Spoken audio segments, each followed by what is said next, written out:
Berlin. April 1945. The city is burning. Deep beneath the Reich Chancellery lies a small concrete room. No flags, no speeches, no soldiers, only a mother and 6 children. They are dressed in clean white pajamas. Their hair is brushed, their beds arranged like they're about to sleep. The youngest is 4 years old, the oldest is 12. Magda Goebbels kneels beside them. She kisses each forehead, smiles softly. Her hands are steady. Outside, the world she believed in is collapsing. Soviet artillery pounds the streets above. Hitler is hours from suicide. The Third Reich is ash and rubble. Inside this room, she is about to become the most monstrous mother in modern history. This woman was once called the First Lady of Nazi Germany. Elegant, intelligent, idolized. A symbol of Aryan motherhood, photographed with her children for propaganda magazines across the Reich. Within hours, she will poison all 6 children with cyanide, then take her own life. Not because she had to, not because they were in danger, but because she refused to imagine a world without Adolf Hitler. This is not just a story about evil. This is the psychology of devotion. The danger of ideology replacing humanity. The moment when a mother looks at her children and sees not lives to protect, but problems to solve. This is the story of Magda Goebbels, and the most disturbing act of loyalty ever recorded. She was born in 1901 in Berlin, but her beginning was confusion. Johanna Maria Magdalena Richtel, a name almost too long for the uncertainty that surrounded her birth.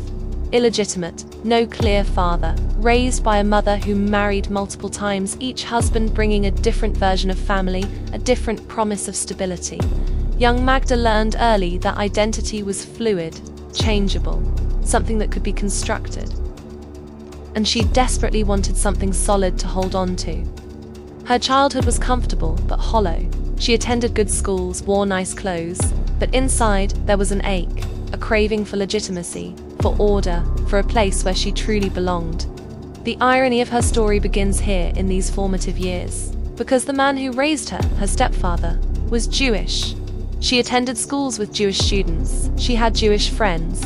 In her teenage years, she even dated a young Jewish man and for a time wore a Star of David necklace as a romantic gesture.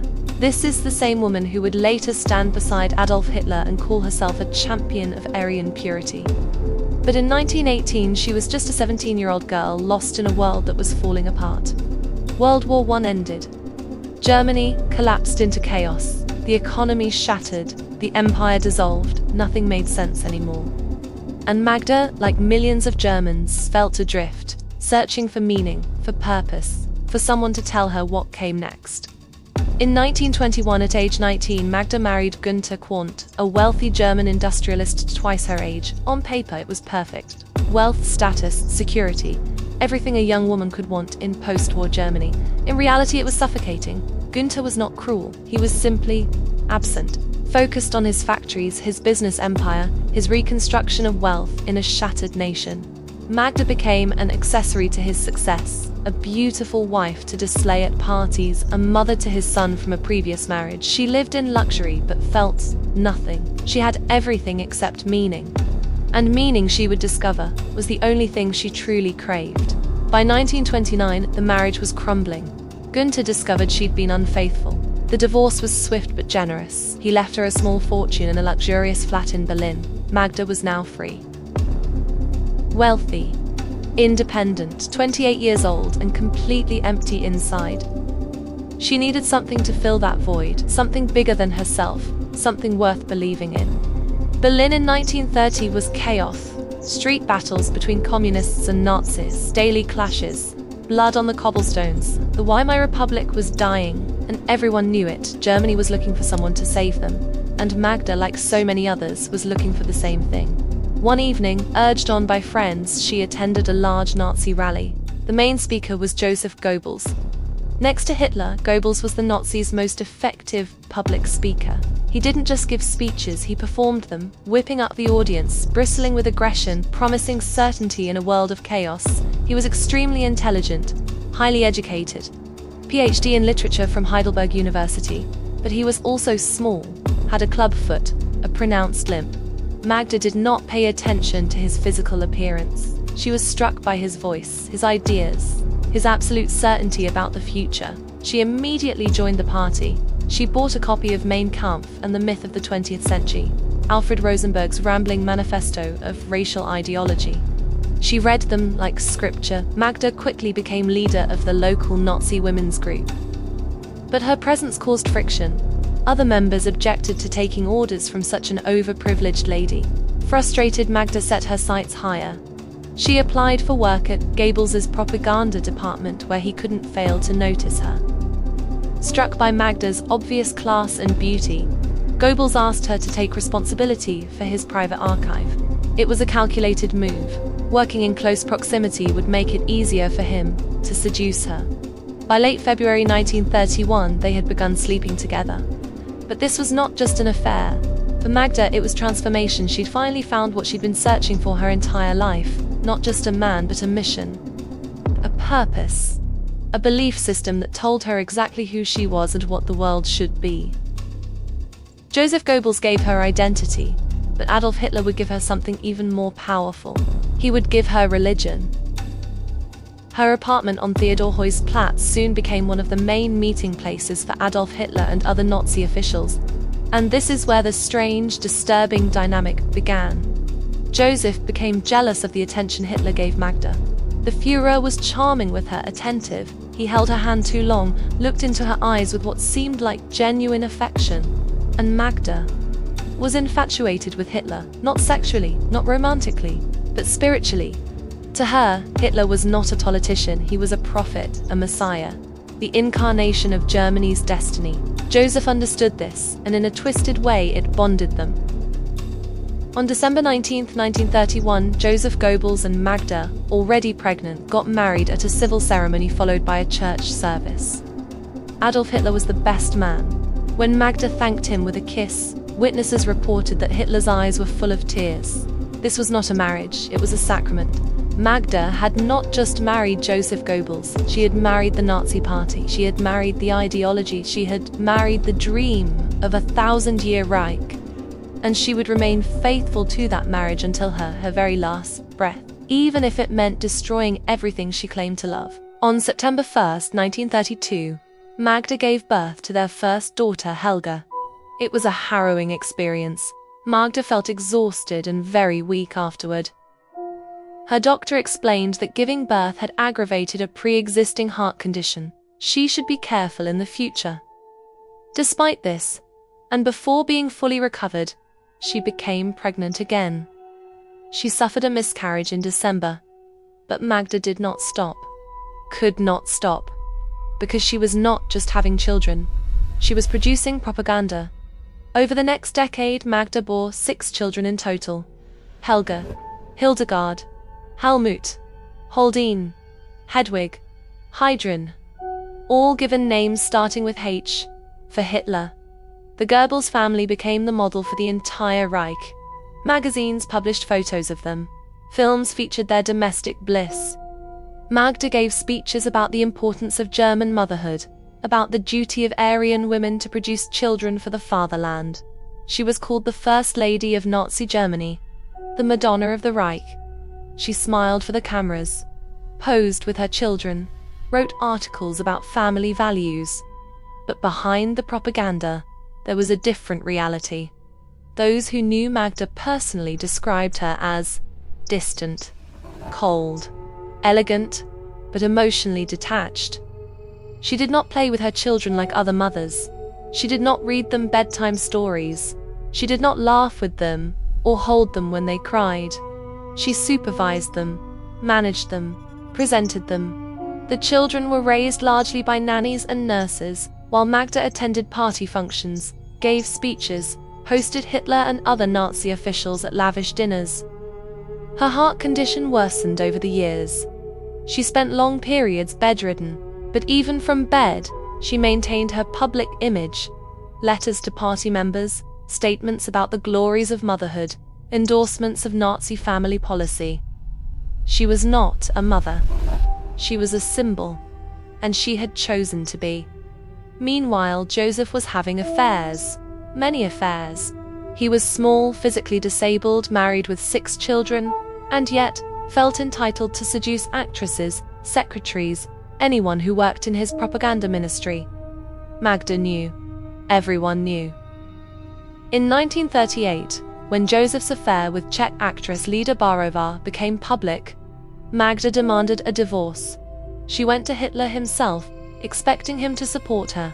Instead, Hitler ordered them to stay married. For the image, for the Reich, for the propaganda.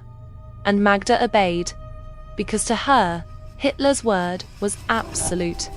He was not a political leader. He was God. And if God commanded her to endure humiliation for the greater good, then she would endure it. The same hands that would one day murder her children had already sacrificed her dignity for ideology. Adolf Hitler was a regular guest in the Goebbels household. He ate meals with the family, played with the children, brought them gifts. The children adored him, called him Uncle Führer, and Magda watched with something close to religious ecstasy. To her, these were not just family dinners, they were holy moments. The leader of Germany, the man she believed was chosen by destiny, was blessing her home with his presence. She did not see Hitler as he was, a mass murderer, a dictator, a man responsible for the deaths of millions. She saw him as the savior of the German people, the architect of a glorious future. And when that future began to crumble, she could not, would not, accept it. Because if Hitler was wrong, then everything she had built her life on was a lie. And Magda Goebbels could not survive that truth. By 1943, the war had turned against Germany. Stalingrad, the turning point. Over 700,000 German and Axis soldiers dead, wounded, or captured. The myth of German invincibility shattered. Allied bombing raids began targeting Berlin itself. The city that had once hosted grand Nazi parades now cowered under air raid sirens. Magda's world, the world she had believed would last 1,000 years, was collapsing. She heard the rumors about the camps, about mass killings, about trains filled with people who never returned. She knew. On some level she had always known, but she chose not to see, not to ask, not to acknowledge, because acknowledging it would mean admitting that Hitler, her God, her meaning, her entire identity, was a monster. And if Hitler was a monster, then what did that make her? So she denied. She rationalized. She wrote devout letters to Hitler, praising his leadership, expressing unwavering faith in final victory, even as the bombs fell, even as the bodies piled up, even as the world burned around her. By early 1945, it was clear that Germany would lose the war. Many Nazi officials fled, packed their families into cars and headed for the countryside, for neutral countries, for anywhere that wasn't Berlin. Magda's own children could have been evacuated, sent to relatives in the countryside, hidden, protected. Other Nazi wives did exactly that, saved their children. But Magda refused. She wrote to friends, "The world that will come after the Führer and National Socialism is not worth living in.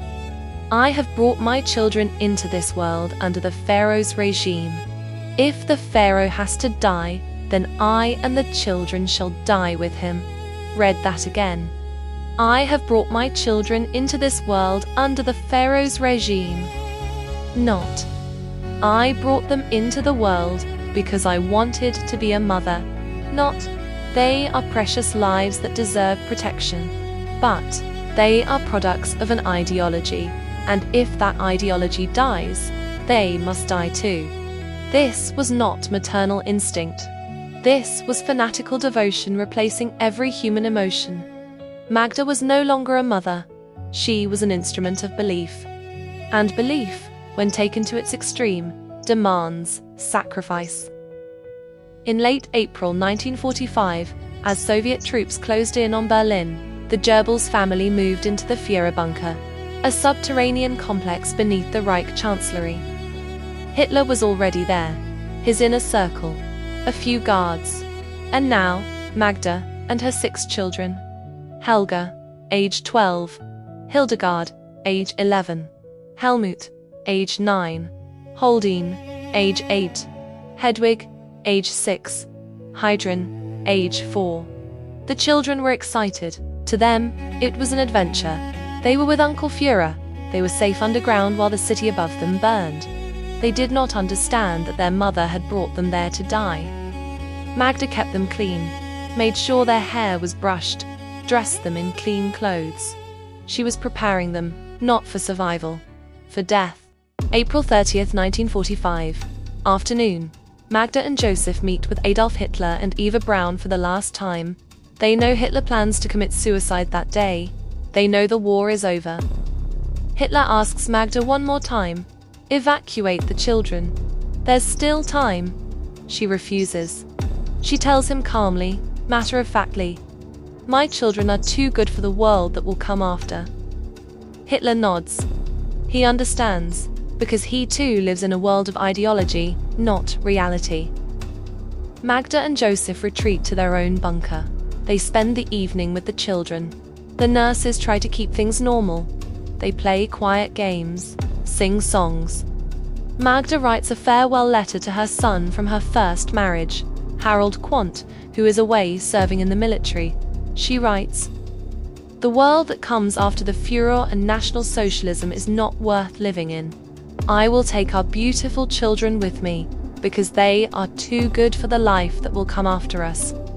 Beautiful children, she calls them beautiful, and then prepares to kill them. May 1st, 1945. Evening. Magda summons SS dentist Helmut Kontz. She tells him what she plans to do. He is horrified. He refuses. She insists. She does not yell, does not threaten. She simply explains calmly that this is what must happen. Eventually, he agrees to sedate the children. The children are given morphine injections, one by one. They're told it's medicine, something to help them sleep through the noise of the bombing. They trust their mother. Helga, the oldest, suspects something is wrong. She resists slightly, but she's only 12. The morphine takes effect. Once they are unconscious, Magda crushes cyanide capsules into their mouths, one by one. Helga, Hildegard, Helmut, Holdine, Hedwig, Heidrun. There is no chaos, no screaming, just silence. The same hands that once dressed them, fed them, brushed their hair, now choose their graves. 6 children, murdered by their mother, not out of mercy, not out of fear, but out of devotion to a man who wasn't even their father. After the children are dead, Magda and Joseph walk out of the bunker and into the Reich Chancellery garden. Above them, Berlin is in ruins. Soviet soldiers are blocks away. The war is over. Joseph has instructed an SS officer to follow them, to shoot their bodies after they take cyanide, just to make sure. They bite down on cyanide capsules, die within seconds. The SS officer shoots them both, douses their bodies with gasoline, lights them on fire. When Soviet troops arrive the next day, they find charred corpses in the garden. It takes days to identify them. Magda Goebbels, Joseph Goebbels, and deeper in the bunker, 6 small bodies in white pajamas. Harold Quandt, Magda's son from her first marriage, survived the war. He was a prisoner of war, released after Germany's surrender. He returned to find his mother dead, and his 6 half-siblings murdered. He inherited the Quandt fortune, became one of the wealthiest men in post-war Germany, had children of his own. Helga could have lived. She could have grown up, gone to university, fallen in love. Hildegard could have lived. Helmut, Holdine, Hedwig, Heidrun, all of them could have lived. Germany surrendered on May 8, 1945, 1 week after they were murdered. If Magda had waited, if she had simply done nothing, if she had let her children sleep through the chaos and wake up to a new world, they would have survived. But she did not wait. Because to her, survival in a world without Hitler was not survival at all. It was betrayal. How does a mother murder her children? Not in rage, not in madness, but calmly, methodically, with conviction. The answer is terrifying in its simplicity. She stopped seeing them as children. To Magda, those 6 lives were not individual human beings with their own futures, their own dreams, their own right to exist. They were extensions of her ideology, symbols of the right, products of her devotion to Hitler. And when the Reich fell, the symbols had to fall with it. She had spent years performing motherhood, posing for photos, giving speeches about the sanctity of German family. But she had never actually been a mother. She had been a believer who happened to have children. This is what ideology does when it replaces humanity. It turns love into obedience. It turns children into political statements. It turns murder into duty. Magda Goebbels looked at her 6 sleeping children and saw a problem to solve. Not because she was insane, not because she was uniquely evil, but because she had spent 15 years building her entire identity on a belief system that demanded total loyalty. And when that belief system collapsed, she collapsed with it, taking 6 innocent lives with her. Magda Goebbels is not remembered as a victim. She made her choices consciously, deliberately, with full knowledge of what she was doing. She is remembered as a warning about the seductive nature of ideology, about the danger of replacing critical thinking with devotion, about what happens when political belief becomes religious faith. History is filled with mothers who sacrifice themselves to save their children. Magda Goebbels is the opposite. She sacrificed her children to preserve her belief. In her final letter, she wrote that her children were too beautiful for the world that would come. But the world did come. And it was not the hellscape she imagined. Germany rebuilt. Democracy returned. People lived, loved, laughed. Children played in parks where bombs once fell. Life continued. Helga, Hildegard, Helmut, Holdine, Hedwig, and Heidrun never got to see it. Not because they couldn't survive the fall of the Third Reich, but because their mother wouldn't let them. This is the story of Magda Goebbels, the First Lady of Nazi Germany, the woman who chose ideology over her own children, the quietest horror of World War II.